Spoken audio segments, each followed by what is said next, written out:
All right, everybody, welcome once again to the Rec Poker Podcast. This is episode 146 already, and we are joined today with Matt Hamilton, by Matt Hamilton, and with Matt Hamilton, all things Matt Hamilton. And we're going to be talking a little bit about playing ace-x suited out of the blinds, among some other things. But before we do that, just a couple of housekeeping things. We want to thank Running Aces Racetrack and Casino, our official sponsor now since the start a few years ago, and the Player of the Week at Running Aces. There's 4 folks that finished in the bonus area: Nate Franklin, Michael Babker, Peter Herr, and Nick Mahmood. Congrats to those guys. They picked up some bonus lammers. I know Nate picked up like $145 worth. So that's something worth going after for you guys. If you have a chance to play a bunch of tournaments, get out there, go after that bonus. It's basically a double stack buy-in if you can get that bonus. A couple high-level announcements. As you know, we tend to do the detailed announcements at the end, so we don't bog down the front of this thing. But a couple things just to keep in mind. We have gone live with our membership site. We haven't made big, huge public declarations, but you're starting to see that out there. $9.99 a month. That's what we're selling it for. Great content, opportunities to interact, opportunities to be part of the interviews, great dialogue, great conversations, all kinds of great content out there. Be part of the community. We'll talk more about that at the end, but that is live now. And if you join, you'll get a free month on the front end of that deal. I also want to congratulate, and this one hurts a little bit, but I need to congratulate Taylor Moss. We had our first monthly home game, our Poker Stars home game. We had 28 people, so thanks to those of you who joined for that first time. I think it's going to get pretty big, but Taylor Moss took that tournament down. So congrats to him. Daniel Kennedy and Tom Herman finished second and third, and they're all going to get a free book, compliments of Andrew Brokus. He ponied up 3 free copies of Playing Optimal Poker, and those 3 are all getting copies from Andrew. Also, the NFL Survivor Pool is underway. We had 73 people join. My team, Philadelphia, barely won, thank goodness, which pained me just to root for Philadelphia in the first place as a Viking fan. But we had 7 folks out of the 73 who've been eliminated already. So we'll see how that keeps going. We'll talk a little bit more about that. A couple upcoming things. This Wednesday, we're going to be recording 2 different things. And until we have everything on the full membership site, anybody's welcome to join these. So at 6:30 p.m., we're going to have our first book study. So we're going to be studying, actually, Andrew Brokus's Play Optimal Poker at 6:30 till about 7:45. You can join us for that discussion. And then at 8 o'clock, Taylor is going to lead us in some hand history analysis, looking at how do we play against limpers. So those are opportunities for you to actually interact with us, be part of that conversation. And then next Monday, we're going to be interviewing John Sun, who is a 2-time MSPT champ, and you can be part of that deal. So go to the website, check out the newsletter, all of that information. So let's stop with all the logistical stuff. Let's get into the good stuff. Tonight we are joined, we have John Somsky, Chris Jones, and Rob Washam, and myself, Steve Fredland, on the panel. And Matt Hamilton has joined us. So Matt is a wonderful player, just a great guy. I've gotten to know Matt a bit over the years. Just a fantastic guy, fantastic player. He's done a little bit of training with us. I've been an instructor for one of the play-and-learns that we did, and people just loved the insight that Matt brought forth. He's got about $275,000 in Hendon Mob earnings, and just recently finished 7th at the MSPT Regional for about $8,500. So we're going to start kind of general, then we're going to start digging in deep around this whole idea of playing ace-x suited from the blinds. But first off, Matt, man, welcome. Sorry for the long, rambling interlude, but welcome to the show, man. No problem. Thank you for having me. It's always a pleasure to have conversations and discuss strategy. I always enjoy any opportunity I get to do something like this. So I appreciate you having me on.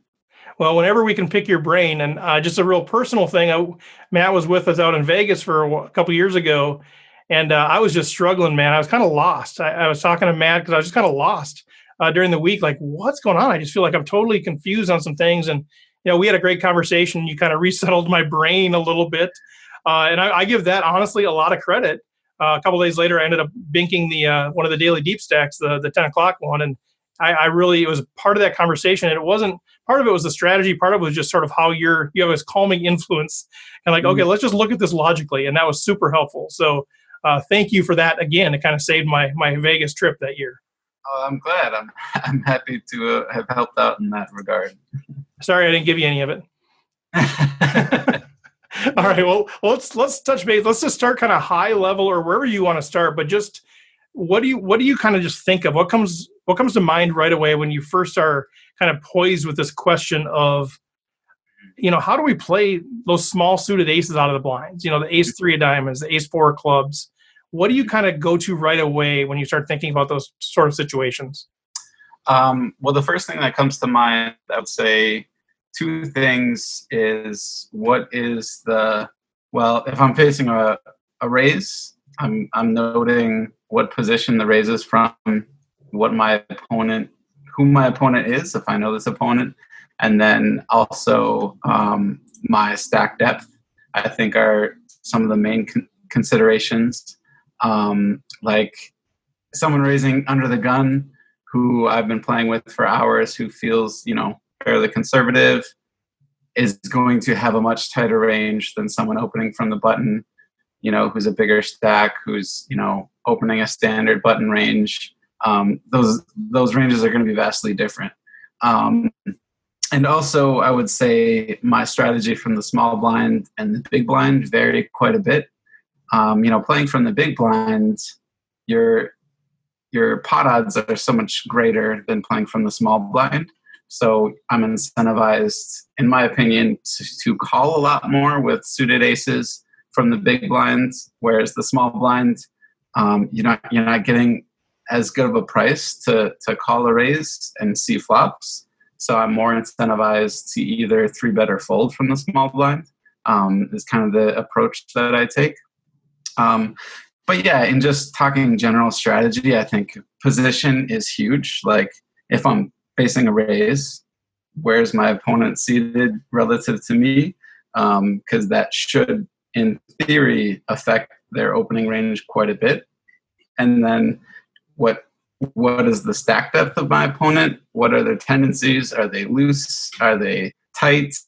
Do they fold a lot to 3-bets? Have I seen that? And how do they play post flop? I mean, there's a lot of considerations, obviously, in a question like this.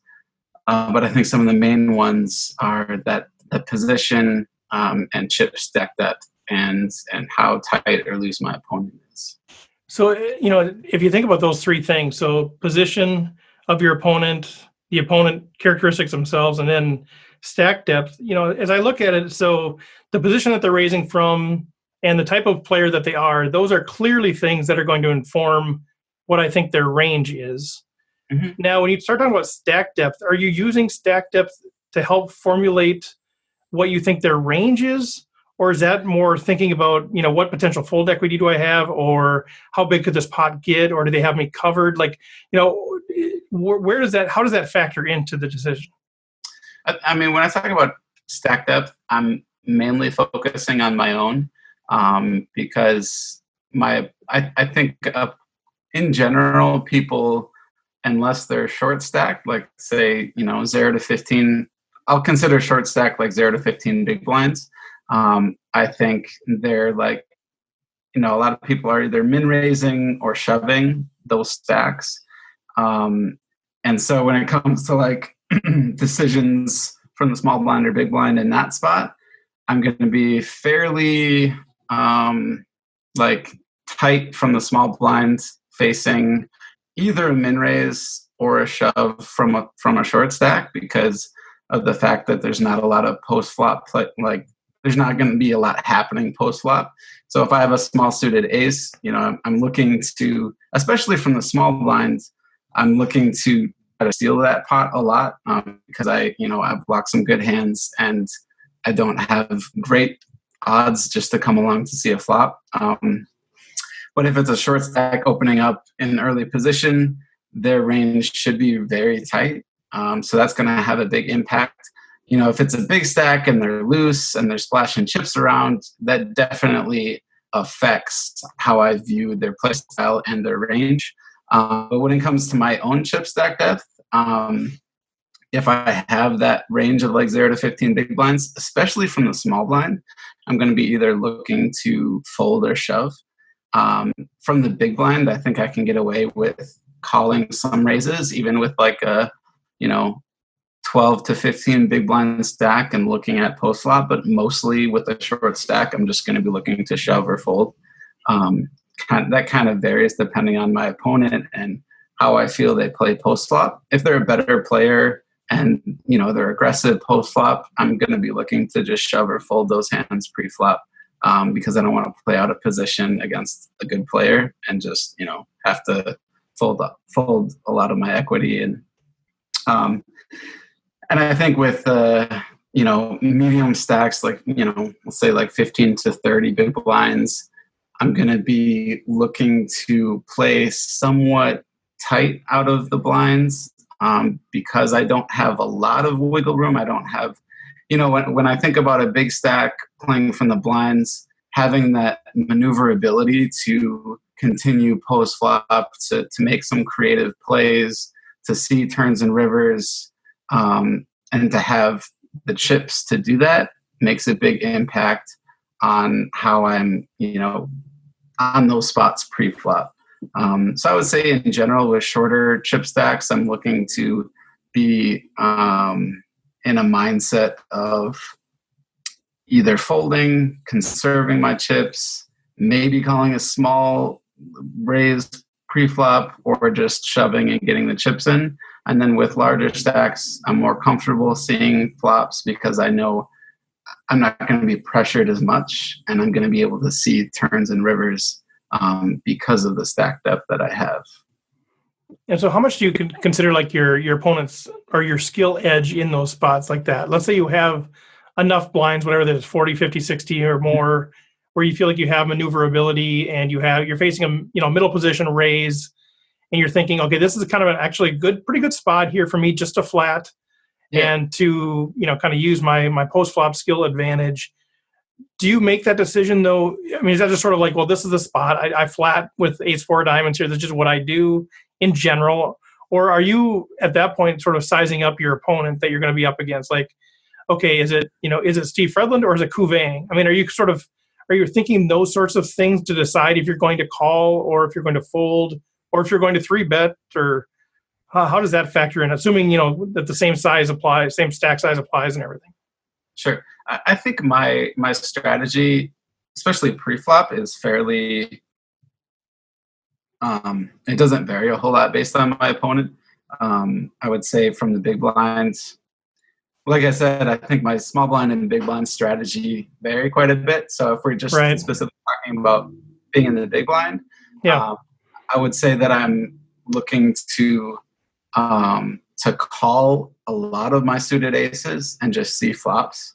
I think even versus like a button open, I think I'm looking to call a lot of even ace-10 suited and worse suited aces. Just call, see post flop. I'm probably 3-betting ace-jack suited plus, and maybe ace-5 suited, or one of those really small suited ace hands. If I'm thinking that I can take advantage of my opponent a little bit more, I might throw in more raises. But I think in general, I'm looking just to play a lot of those suited aces post flop, because I think you can get pretty creative, and there's some there's some creative plays that you can make, a lot of bluff combinations, that you can pull off post flop if you have a reasonable chip stack. And regardless of my opponent, I think I'm going to be defending any suited ace from any position raise if I'm in the big blind, if I have a reasonable chip stack, and then look to kind of maneuver post flop. And then I think the strength of my opponent will vary how I play post flop quite a bit. If my opponent's tendencies are to, c-bet every flop, I might be looking to throw in more check raises on the flop. If my opponent plays really straightforward and checks back their weak hands and bets their strong hands, I'm going to be check folding, more flops if facing a bet. So I think post flop tendencies come into play quite a bit, and strength of my opponent comes in quite a bit post flop. But I think pre flop, my strategy is fairly universal. It doesn't vary a whole lot. Yeah. Chris, did you have something? Yeah, I was wondering about that strategy from the big blind. I'm kind of two minds, and I'm curious what your thinking is when this gets multi-way. It seems to be, like if you have a early position open and then a cutoff call, and then maybe you're going two-way or even three-way. Maybe they got a button call too, and now you're in the big blind with ace four diamonds. It feels like it's a really great time to think about squeezing, but it's also you're getting a lot of great odds, and it's a hand that can flop a lot of different ways really strong. So I'm kind of curious if your thinking changes at all if it gets multi-way. That's a great question. I think in general, that's not going to change my strategy with suited aces very much. Like I'm probably still going to be looking to call a lot of those suited aces. For me, I think when I think of multi-way hands, I want to try to avoid hands I feel like are going to be dominated a lot and get me in trouble a lot post-flop. Granted, that's true with some smaller suited aces. We could be up against better aces quite often. But I would be more wary of hands like, queen jack off and queen 10 off and king 10 off, hands that can get really dicey post-flop and we're never really that confident in our hand. If we have suited aces, we have the nut flush draws, we have some Broadway draws or some, wheel draws, and we make more nutted hands. And with that playing multi-way, we can feel a little bit more comfortable playing against multiple opponents, in my opinion. And the thing with squeezing, I think we can consider that, especially with ace 10 suited plus and maybe throw in one small, maybe ace 5 suited. But the problem is we really have to inflate the pot quite a bit to fold out all of our opponents. And that's really what we're going to be looking to do with squeezing. Because we don't want to play a bloated pot out of position with a weak suited ace.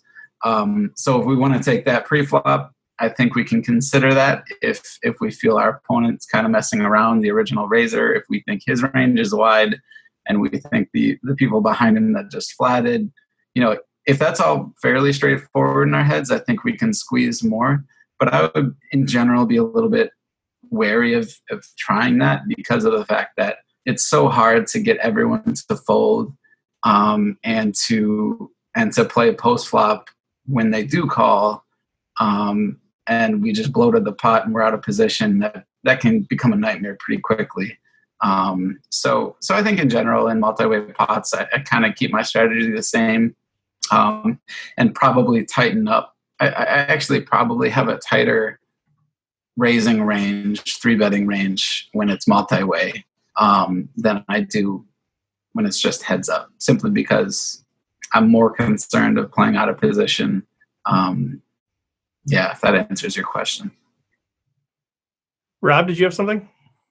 Yeah, just an observation. It seems like your strategy for the small suited aces out of the big blind, very similar to what you might do with small pocket pairs. It's almost like you're, in a small pocket pairs, you might call in those situations, do some set mining. In this case, it's a small suited ace. So again, you're calling to potentially flush mine, I guess you could say. You don't really want to see that ace high flop necessarily, but you'd like to see a couple of the same suit as your suited ace. Is that kind of what it is? I think in a way, I think I see what you're saying. I think suited aces, even small suited aces, have quite a bit more playability than those smaller pocket pairs, because if I see an ace high flop, I'm pretty happy about that. There are times where we're going to have to navigate post flop against a better ace, but in general, if my opponent, especially a later position open, they're going to have a much wider range than just aces. I think I would be much more concerned. That's where position is key for me, because if my opponent opens up under the gun, and I defend a suited ace, and the flop comes ace high, and I check and he bets, I'm much more wary, I would say, of navigating post flop than if it folds to the button, he opens, I call, and it comes ace high. I'm much more confident I have the best hand if I check and he bets, because he's supposed to be betting those ace high flops. And his range is much wider than that under the gun open range. So I think, I mean, yes, it can get a little dicey, but I'm pretty confident in playing post flop if I hit an ace. And yeah, flush draws are great. And we are looking, obviously the best case scenario is to hit that nut flush and not have to worry about better hands.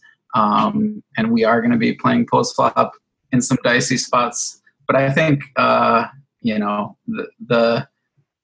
the wariness and the cautiousness of those ace high flops. And I think that's a great question. I think that brings up a good point. I think a lot of people don't really know how to play those hands post flop when we catch an ace, and are we worried about them having a better ace?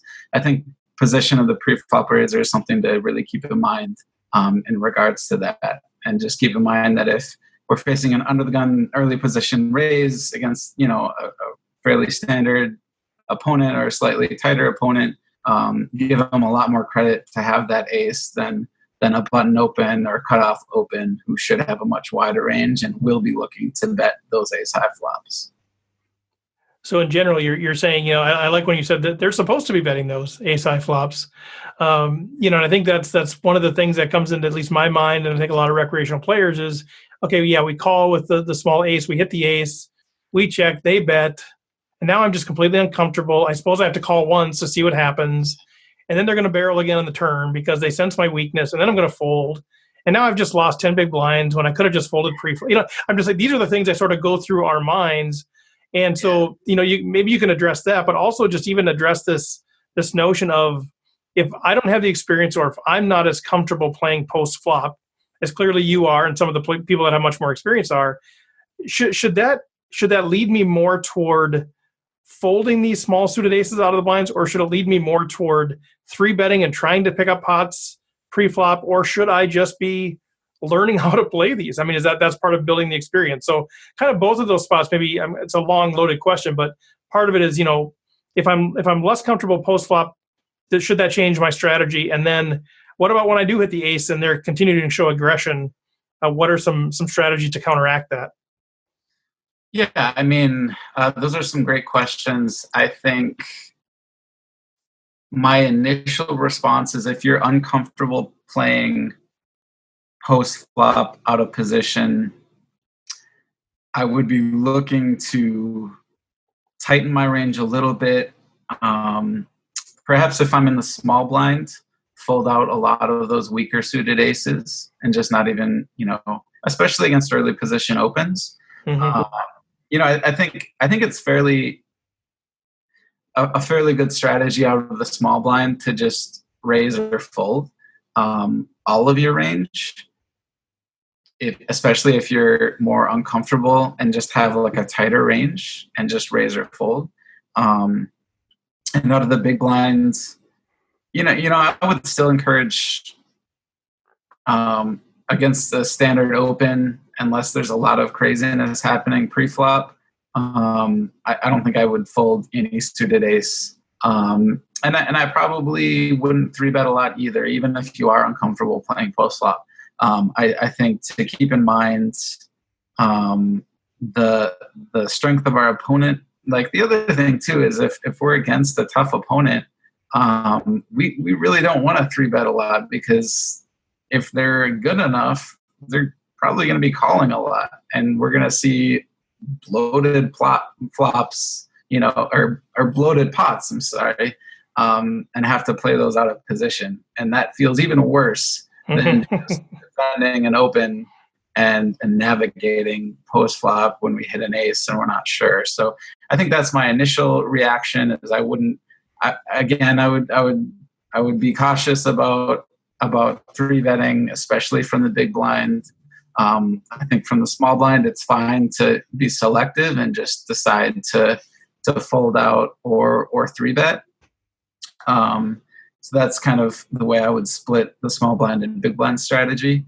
And then as far as facing multiple barrels, that gets into the intricacies and the difficulty of poker in general, especially versus good opponents. How do we navigate those spots where we check call the flop and we check the turn and they're barreling, half pot or 2/3 pot? Like, those become really tough spots. And I think key things to keep in mind are what do we perceive our opponent's range is? So by that, I mean, what do we think their value hands are? What do we think their bluffs are? And do we think there's enough bluffs in his range to keep check calling?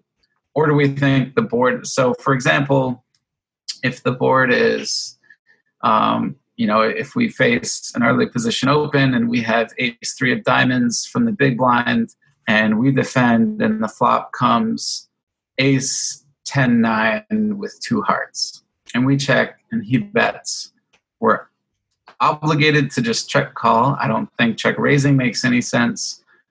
We just check call. We have top pair, not a whole lot else going on. There's a lot of, there's heart draw, there's straight draws. There's a lot of bluff combos that he can have, even from an early position open. And if we check call and the flop is the deuce of spades, we check and he bets hefty on the turn.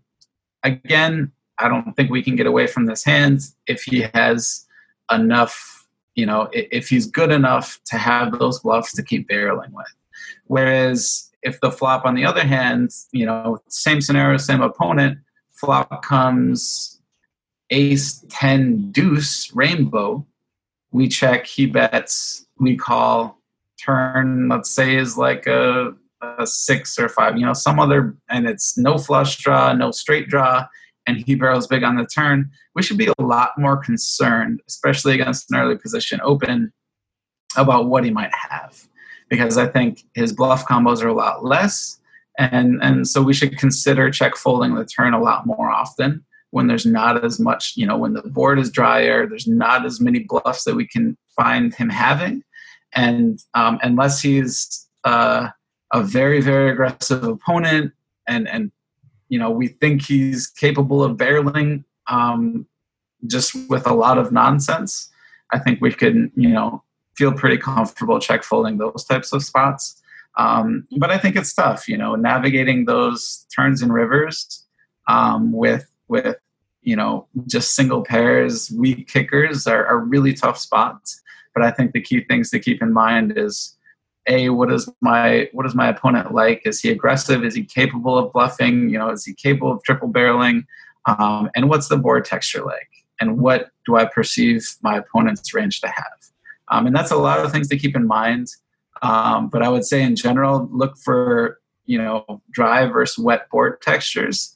And if it's dry, give your opponent more credit for a better hand. If it's wet, give your opponent more credit for more bluffs. I would say is kind of a thing to keep in mind when you're navigating those spots. And so does a check raise ever come into play there when you actually hit the ace? I mean, it sounds like, when you said kind of the ace-10-9 with 2 hearts, that doesn't make sense to check raise. On a drier board where I hit an ace, I don't know if that makes sense to check raise because I want to give my opponent a little bit of rope. I mean, where does flopping top pair weak kicker, where does the check raise come into play there, if ever? Honestly, I think very rarely it does in my mind. I think those, to me, I split my hands kind of post flop into my very strong hands. Let's say like top pair, top kicker, 2 pair plus, straight draw, flush draw, combination, hands that either are very good or have a lot of equity. And then I have hands that are marginally good or very poor, and I'm just looking to either check call those hands or check fold those hands. And I think, those aces, weak kicker type hands, no flush draw, hands that are okay, don't feel great about, I'm just going to be looking to check call those hands. Because what we want to think about when we decide whether or not to check raise is what am I accomplishing by check raising? If the flop comes ace 10-9 with 2 hearts, and I have ace 3 of diamonds, what am I accomplishing by check raising? What hands am I folding out?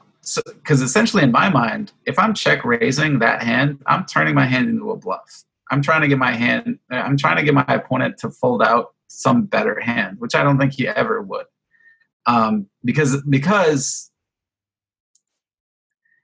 if you're check raising for value, you're trying to get your opponent to call with a worse hand. And what worse hands is he really going to call with when we check raise that type of board? The only worst hands he might check call, or he might continue with, are hands that have a lot of equity against our hand, like King, Queen of Hearts, King, Jack of Hearts, Queen, Jack.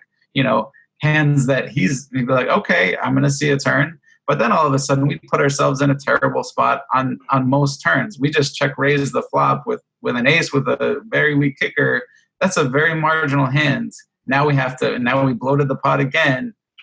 We got called. What do we do? And I think if we do that, if we check raise those types of hands, think about what you're accomplishing, and think about what's your next course of action if your opponent calls. Because I think you put yourselves in a lot of tough spots if you do, check raise those types of hands. They call. All of a sudden, what are you doing on the turn? I think you put yourself in tough spots, and in general in poker, you want to avoid as many tough spots as possible. So as far as you can do to avoid putting yourself in those spots, I think the better. So out of position, yeah, I think I would not have any check raises with those weak aces.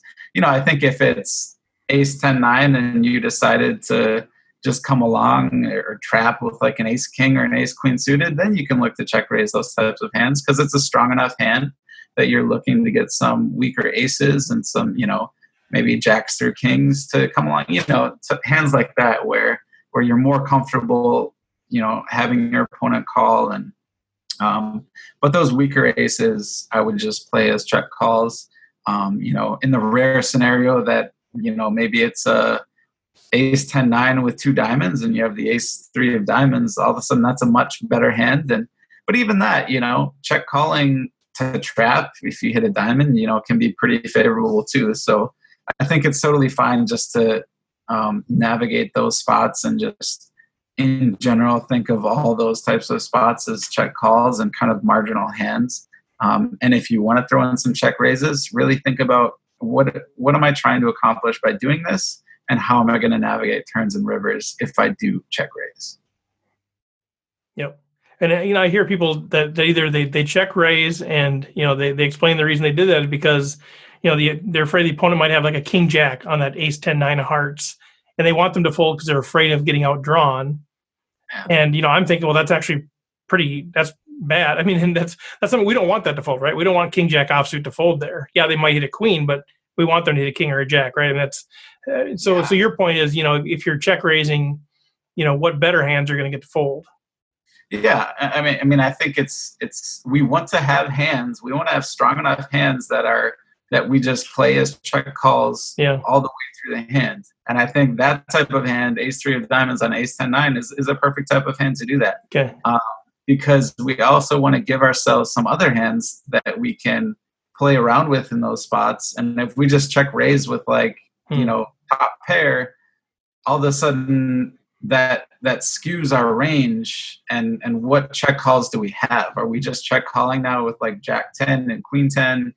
And what are we doing on turns and rivers? And I think good opponents can pick up on our tendencies. So if we don't have strong hands in our check call range, that really allows our opponent to adjust their strategy and manipulate our very weak check call range if they know we're not doing that with our aces. And as far as allowing our opponents to have bluffs, I think that's a really good thing. Like we want our opponent to keep barreling king, queen, and king, jack off. And, we want them to barrel their gut shots. And we want them to barrel their flush shots. Yeah, we can get some really terrible turns and rivers that we have to make some tough decisions on. And we may have to fold, and we may, we may get bluffed off our hand every once in a while. If a scary turn or river card comes, our opponent takes advantage of that. Yeah, we might fold out the better hand. But I think it's still worth it to navigate those tough spots, and sometimes we pick off triple, double barrel bluffs, and let's say we check call ace 10 9 2 hearts, turn is a blank, it goes check check. Sometimes river is a blank, it goes check. Our opponent barrels big. That's the spot where we're probably just going to have to call, and maybe we pick off a bluff quite often there, depending on our opponent. So I think that's another thing to keep in mind is if we don't have a lot of strong hands check calling, we're gonna get destroyed on turns and rivers by good opponents who know that we don't have those stronger hands. They can just bluff us, until the cows come home, and there's nothing we can do. We're just gonna have to fold if we don't have those strong hands. Chris? Yeah, I was wanted to go back to the small blind situations we were talking about, especially kind of the idea of 3-betting or folding, and really doing that with the hopes that you kind of take it down right there. But then there's always, you don't take it down and you get to a flop. What is your strategy when you're out of position from the small blind? You've 3-bet this pot, bloated it up. What is in those 3 situations you described where you've got the, you nail the flop, you got that marginal hand, or you just completely whiffed? Are you approaching your hand any differently, or do you feel like since you've started that line of aggression, you just gotta kind of carry forward? Yeah, great question. So I think if we're talking specifically about these smaller suited aces, essentially we're looking to take those spots down pre-flop with a small blind squeeze. And I'm probably really only doing this against like cutoff and button opens. I don't know if I'm going to be throwing those in there against early position raises or not.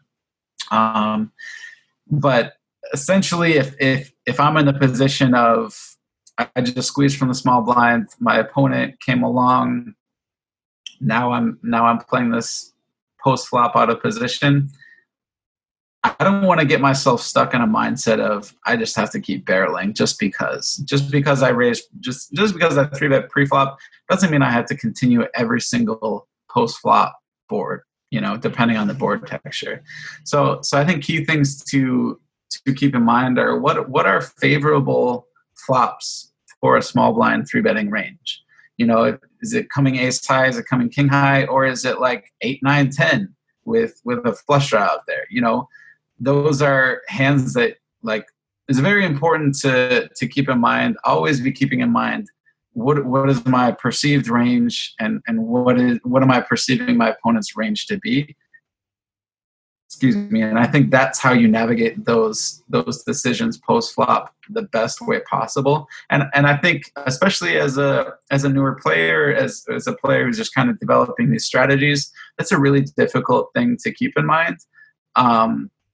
But perhaps, an easy way to think about it is just looking to, even like if I 3-bet, ace 5 of diamonds from the small blind against the button open and the flop comes like ace 10 4 or something, I flop that top pair, I'm going to want to be continuing that because my small blind 3-betting range pre-flop contains a lot of high suited aces. So those are spots where I'm going to be wanting to continue with like all the time, because that will allow me to continue with worse hands that I may elect to 3-bet with and represent an ace. So you kind of always want to be thinking about what hands do I have here, what bluffs do I have, what value hands do I have, and just kind of like. And I think that's something that develops over time. And if you want to be more straightforward, if that gets pretty complex, I think you can just, like I was talking about earlier, look at what are my value hands here? What hands am I looking just to find, just to see rivers with, keep pot small. And then I think there are spots where you're looking to kind of complement your value hands with some good bluff combos. So like if you have those suited aces and you flop flush draws and stuff, those are spots where you might want to consider throwing in some, bluffs with, some check raises with some continues, and really put pressure on your opponents to balance out those hands where you flop sets or you flop two pairs. So you really want to work in some good bluff combos with those value combos. And I think your bluffs should contain hands that have a lot of equity to them. So, if you're looking to, and I think you can stretch that equity, you can stretch those bluff combos if you feel like you want to continue a lot. Like if you have a backdoor nut flush draw, if you have a backdoor, straight or flush draw, or you have a gut shot, you can kind of work in more bluff combos depending on how you feel your opponent, continue range is. If you think they're folding a lot, look to have more bluffs. If you think they're sticky and defend a lot and they're a good player, okay, you got caught.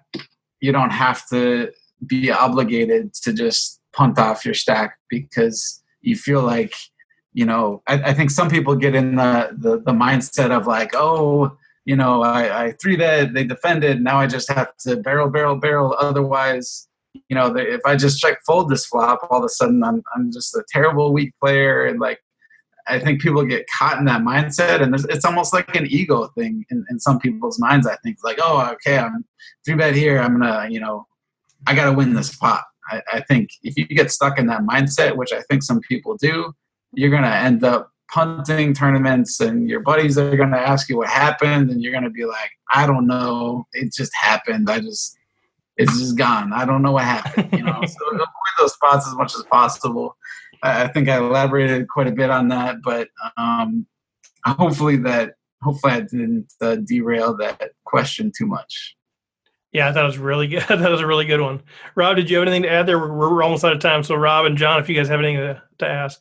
Yeah, I was just going to say that last statement that you made and that last observation about, mixing in the bluffs, maybe using your small suited aces in a small blind as to expand your range and add some more 3-bet bluffs. Really, really fantastic conversation. And then what you said, I think a lot of rec players, and you nailed it on the head, is once you do that, you feel like you have to triple barrel, man. You have to do that. And I think that's the next level. I mean, any rec player that's listening, if they get into that mindset, understand that you don't have to.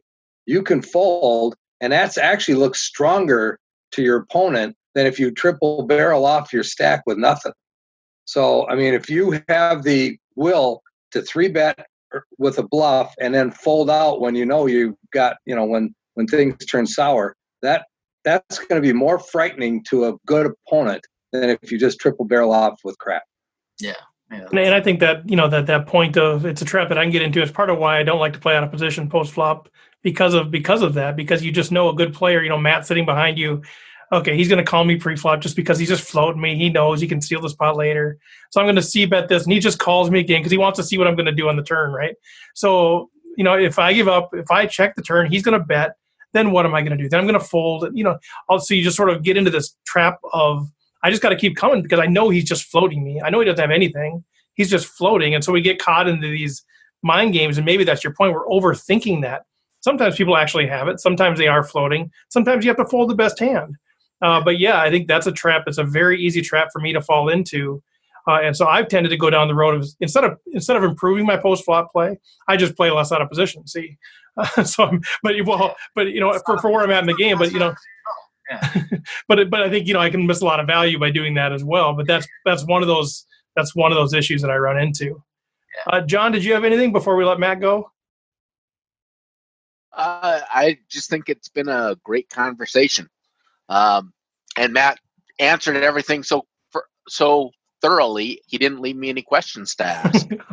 Awesome. I just want to make sure. No, we can't see you, so I can't see body language. So I just wanted to make sure you had a chance, and you guys can clearly see why I love talking to Matt about poker, and very articulate, very thoughtful. I just appreciate the ability you have to teach as well, Matt. I know you do some teaching in your real job as well, so that certainly comes through here. You have to talk to us like you do your after school kids. I wouldn't go that far, but but seriously, Matt, anything else to add before we let you go?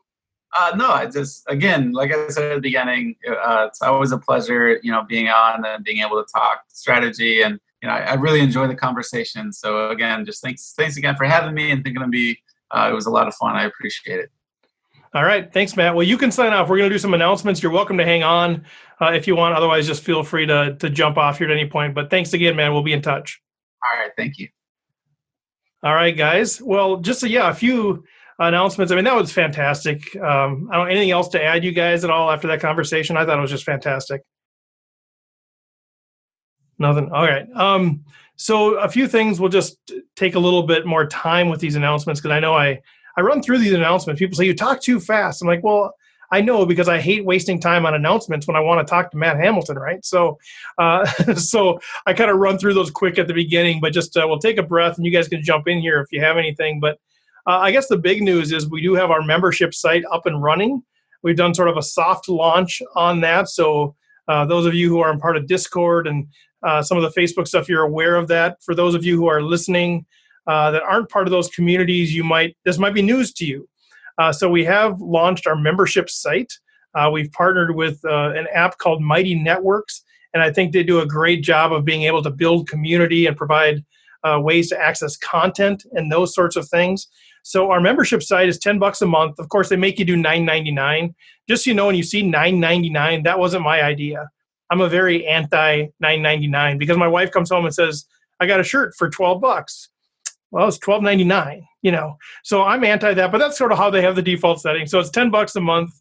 And if you sign up now, you actually can get a free trial for 1 month. So I'm just encouraging everybody to go out there, check it out, get that free month, see what you think, play around, ask questions, build community. We've already had some activity out there, and I think it's going to be really exciting.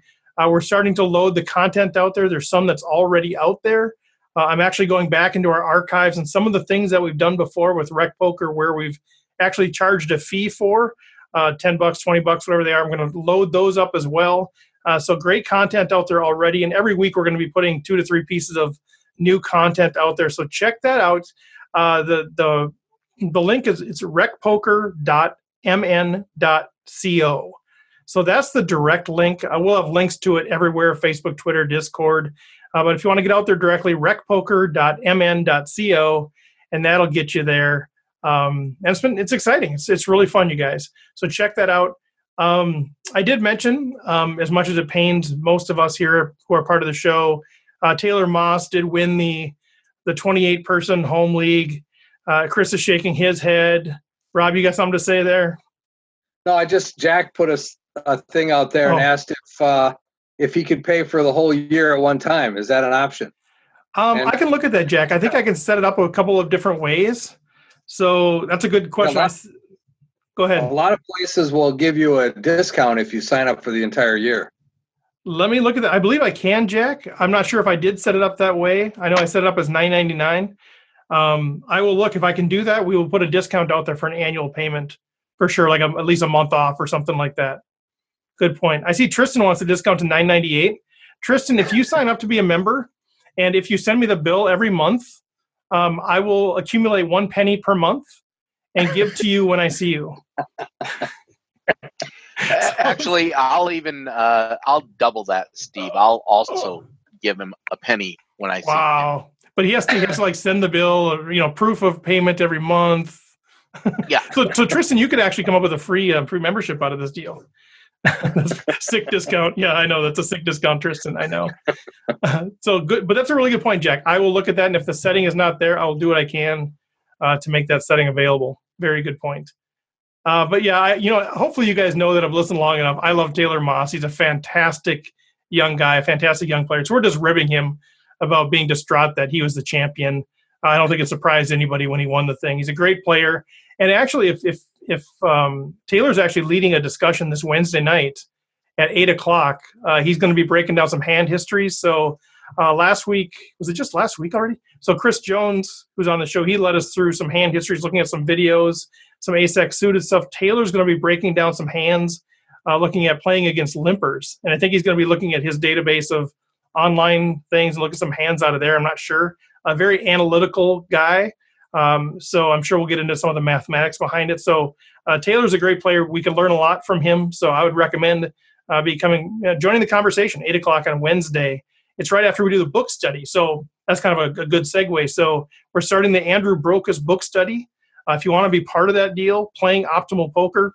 If you haven't read it, just come on the show and, ask questions as we go. But Wednesday night, 6:30 Central, we'll be doing the book study, the intro in chapter 1. 8 o'clock, Taylor is going to be breaking down some hands. We'll have some discussion around that deal. And then just a reminder, next Monday night, we do the podcast recording, and we're going to have John's son on the show. He's a 2-time MSBT champion. Very great guy.